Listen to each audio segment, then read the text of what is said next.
Perang Korea dimulai pada 25 Juni 1950 ketika 75.000 tentara rakyat Korea Utara melintasi batas paralel ke-38 yang memisahkan Republik Demokratik Korea di Utara yang didukung Soviet dan Republik Korea di Selatan yang pro-Barat.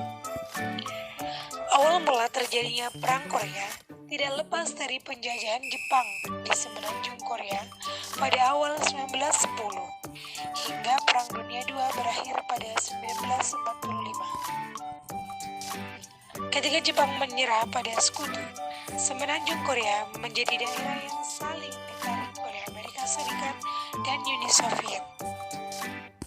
Sebab terjadinya Perang Korea. Adapun sebab terjadinya Perang Korea karena yang pertama adanya persaingan ideologi antara Amerika Serikat dan Uni Soviet. Kita tahu blok barat di bawah Amerika Serikat dengan paham kapitalismenya dan blok timur di bawah Uni Soviet dengan paham komunismenya memengaruhi dataran Korea, sehingga Korea Selatan itu mengikuti blok barat di bawah Amerika Serikat dan Korea Utara menganut Uni Soviet dengan komunismenya. Yang kedua, pembagian wilayah Korea menjadi dua bagian. Berdasarkan perjanjian Potsdam tahun 1945, wilayah Korea dibagi menjadi dua bagian dengan batas wilayah 38 derajat lintang utara. Yang ketiga, tidak adanya kesepakatan antara Amerika Serikat dan Uni Soviet tentang pembentukan Korea. Adapun sebab khusus adalah pada bulan Desember tahun 1948, Sidang Umum PBB menyatakan bahwa pemerintahan Korea Selatan adalah satu-satunya pemerintahan yang sah, dan itu membuat Korea Utara merasa hak-haknya tidak diakui PBB. Dengan demikian, Uni Soviet terus mendukung Korea Utara untuk mendapatkan hak-haknya dan mendapatkan wilayah Korea seluruhnya dengan jalan kekerasan atau peperangan. Jalannya perang. Berbagai cara telah diupayakan oleh Korea Utara hingga akhirnya mengambil keputusan dengan cara kekerasan atau peperangan. Dimulai pada tanggal 25 Juni tahun 1950, Korea Utara pertama-tama menyerang ibu kota Seoul. Namun karena cuaca buruk, akhirnya dipindahkan penyerangannya ke kota Jucheon, Ongjin, dan Kaesong, yang juga merupakan kota penting di Korea Selatan. Kota Seoul sendiri berhasil dikuasai pada tanggal 28 Juni 1950. Karena hal tersebut, Presiden Shin Namree beserta staf pemerintahannya akhirnya meninggalkan Seoul dan memindahkan pemerintahan ke Daejeon. Dengan posisi Amerika dalam Dewan Keamanan PBB, Amerika mengusulkan kepada PBB untuk bersidang membicarakan perihal Perang Korea. Akhirnya PBB mengadakan sidang dan menghasilkan resolusi PBB, yaitu yang pertama mendesak Korea Utara agar segera menghentikan perang dan menarik mundur pasukannya.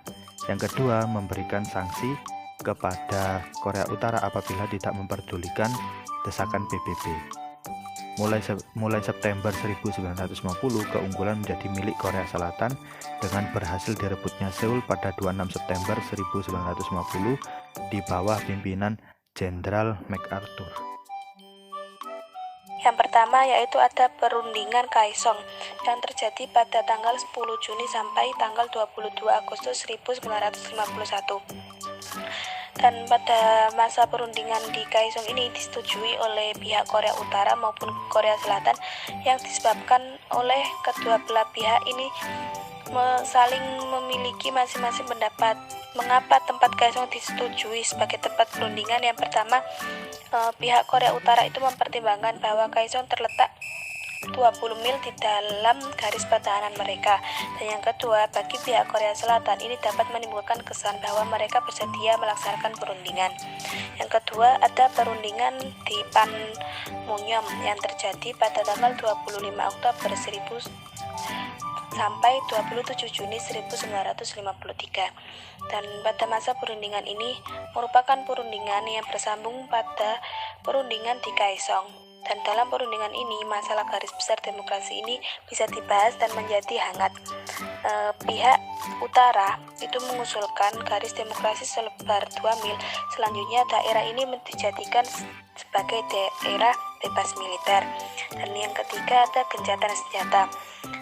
pada tanggal 27 Juli 1953 berlakukan gencatan senjata.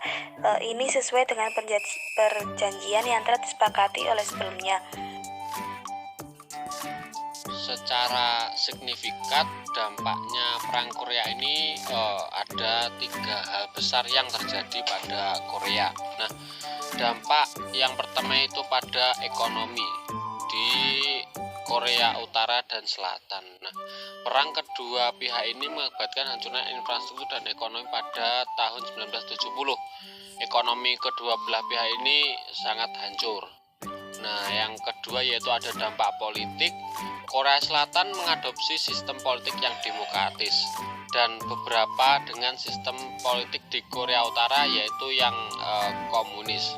Dengan sistem demokrasi, maka pihak militer meninggalkan perangnya dari area politik, sedangkan pihak Korea Utara lebih menekankan nilai hierarki struktur keluarga sebagai pemimpin berikutnya. Yang ketiga yaitu ada dampak militer dan keamanan. Berdasarkan penjelasan yang telah dibahas sebelumnya, Korea Utara lebih menekankan ekonomi dalam upaya meningkatkan kapasitas militer dan nuklirnya. Dengan adanya sikap dan pengaruh dari kepemilikan senjata nuklir ini, maka secara tidak langsung menyebabkan instabilitas kawasan Asia Pasifik. Seperti itu.